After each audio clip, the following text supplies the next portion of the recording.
55 minutitos pasaron de las 8 de la mañana. Ilegitimidad, incobrabilidad.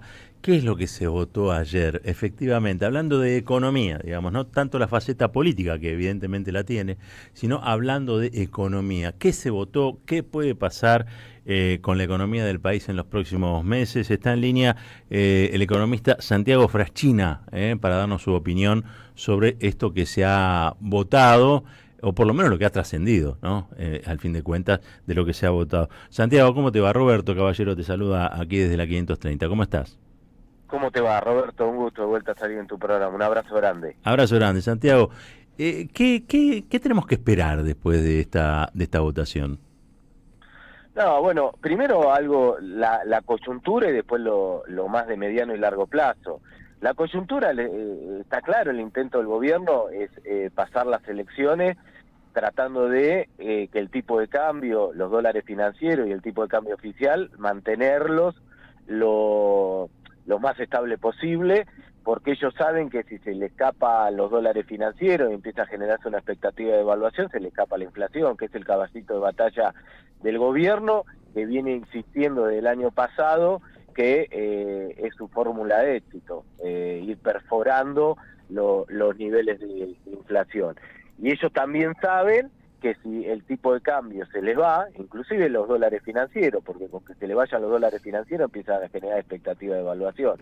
Bueno, ellos creían que iban a llegar con los dólares hasta las elecciones, pero están perdiendo una cantidad de dólares infernal de reservas para intervenir en los dólares financieros muy importante, con lo cual se empiezan a dar cuenta que necesitan dólares de otro lado, y fundamentalmente del acuerdo del Fondo Monetario Internacional, por eso la desesperación.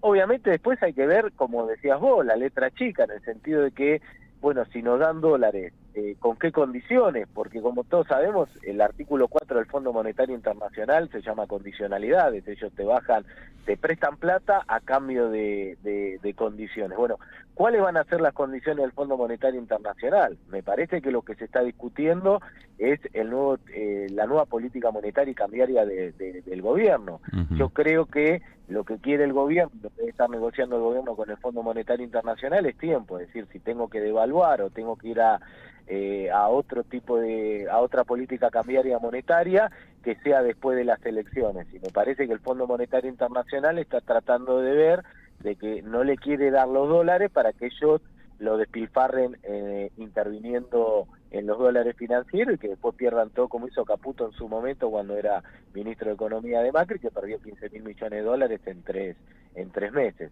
Así que me parece que estamos en el medio de eso, y en el más estructural, que es lo más importante, nada, uniendo la carta, el documento que sacó Cristina el año pasado, estamos transitando la tercera crisis de deuda, que empezó con el gobierno de Macri, y ahora lo estamos transitando, estamos en esta etapa donde seguimos tomando deuda en dólares, sobre todo con el Fondo Monetario Internacional, y eso tarde o temprano termina explotando porque la Argentina no genera los dólares suficientes para pagar esa deuda. La primera crisis de deuda estalló en el año 89 y terminó la crisis hiperinflacionaria, que fue con la deuda que se inició con el gobierno cívico-militar del 76, y la segunda crisis de deuda terminó en el 2001 con la experiencia de la convertibilidad y el mega endeudamiento de la convertibilidad en el gobierno de Menem y de la Rúa.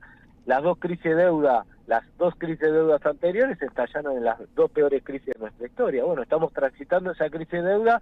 La pregunta es cuándo va a estallar, de qué manera, de qué forma, y eso me parece lo más preocupante en lo estructural. Ahora, te hago una pregunta, Santi, porque, a ver, yo imagino que el staff del fondo debe tener algún tipo de lectura sobre lo que se ha votado. Y es un instrumento, al menos viciado, y de características bastante irresponsables, digo, porque no tiene ni monto, ni plazo, ni explica las condicionalidades. Digo, ellos no saben que ese instrumento puede ser luego por la ley local rechazado. Bueno, me parece que por eso también se está trazando mucho el acuerdo con el Fondo Monetario Internacional, y por eso también lo que está pasando es las turbulencias en el mercado financiero. el gobierno me parece que tenía la expectativa que ganaba Donald Trump y el otro día estaban firmando el acuerdo con el Fondo Monetario Internacional y estamos empezando abril y todavía no hay ni siquiera claridad del acuerdo que se va a votar con el Fondo Monetario Internacional. Por eso me parece que debe haber fuertes discusiones al interior del Fondo Monetario Internacional de qué tipo de acuerdo firmar con la Argentina. Y por eso también las demoras que está viendo en este nuevo acuerdo y las turbulencias financieras que están viendo. Por eso, está aumentando la demanda de dólares, está creciendo la desconfianza, el Banco Central tiene que despilfarrar reservas para contener los dólares financieros. Yo creo que es parte de lo que vos decís, debe haber muchas discusiones, no solo con la legalidad de lo que se va a prestar, sino también cómo prestarle a la Argentina. Hoy la Argentina es el país más endeudado con el Fondo Monetario Internacional del mundo.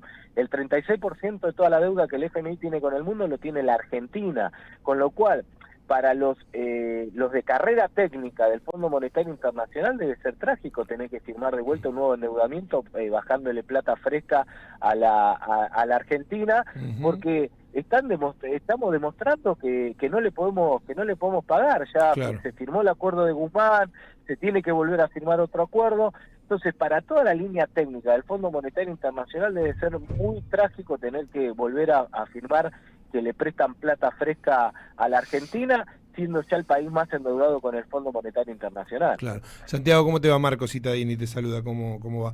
¿Cómo te va, Marcos? Un saludo grande. Lo mismo. Hablabas de la línea técnica, está la línea política también, que es la que decidió, evidentemente, seguir bancando el endeudamiento. ¿Por qué? ¿Qué le da al fondo todo este endeudamiento de la Argentina? ¿Que el cogobierno? ¿Qué es exactamente? No, es lo que nosotros, lo que siempre decimos. A ver,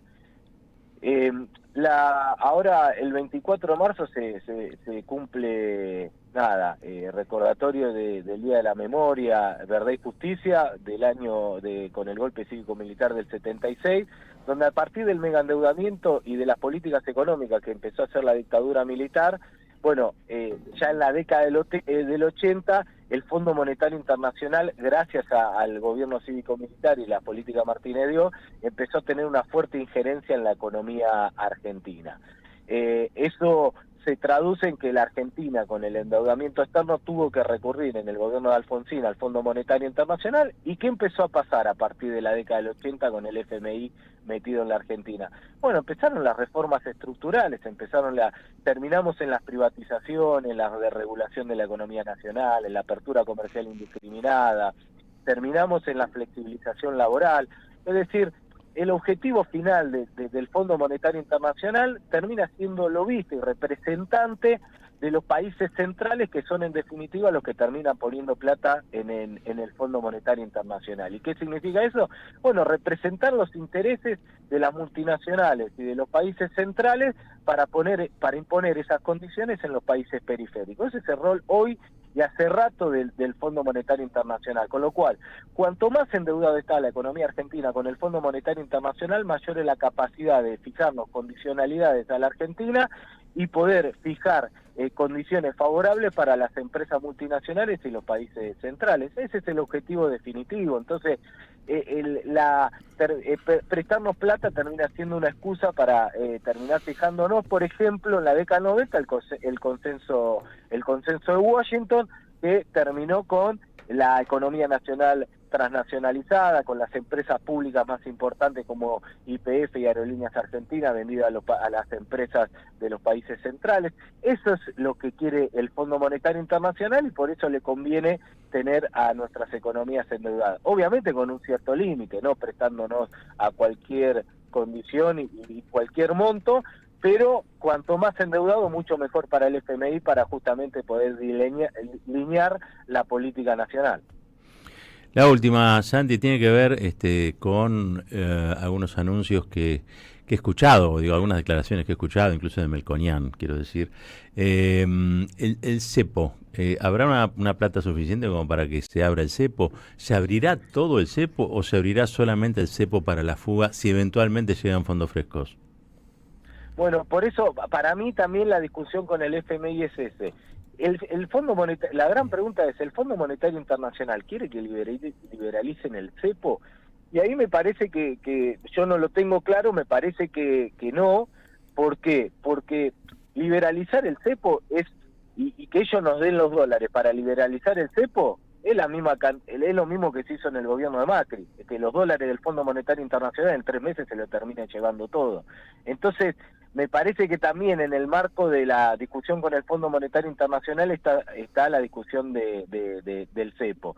Obviamente, a los grupos económicos locales, transnacionales, a los fondos de inversión necesitan que le liberalicen el cepo para justamente terminar de cerrar el carry trade y el negocio financiero que hicieron el año pasado, que es gran negocio en pesos, pero ese modelo neoliberal financiero termina que toda esa rentabilidad que generaron en pesos se la tienen que llevar en dólares. Para que se la pueden llevar en dólares necesitan 2 cosas: los dólares suficientes para llevárselo y que el gobierno le liberalice el cepo. Por eso está en una fuerte presión de los grupos económicos para que el gobierno termine liberalizando el cepo. Lo que a mí no me queda claro es cuál es la posición del Fondo Monetario Internacional con la liberalización del cepo. Ahora, yo sí lo que creo que para mí lo que puede hacer el gobierno es tratar de dilatar la devaluación hasta después de las elecciones y después de las elecciones liberalizar el cepo y devaluar al mismo momento, es decir, meter la excusa de que la devaluación se hizo por un dato positivo, liberalizaron el cepo.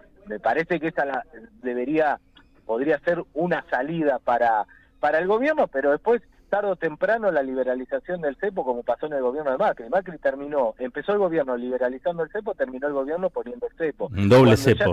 Sí. Claro, pero cuando ya se habían llevado todos los dólares del negocio financiero que habían generado en el mismo gobierno de Macri. Así funcionan los modelos neoliberales financieros y en eso está el gobierno de Milei. Santiago, gracias por este tiempito. Ha sido muy claro como siempre, maestro. Abrazo grande. Abrazo grande a vos, Roberto. Un saludo grande a todos. Hablábamos con Santiago Fraschina, él es economista, un hombre de la UNDAP, una persona que lee la economía en clave también.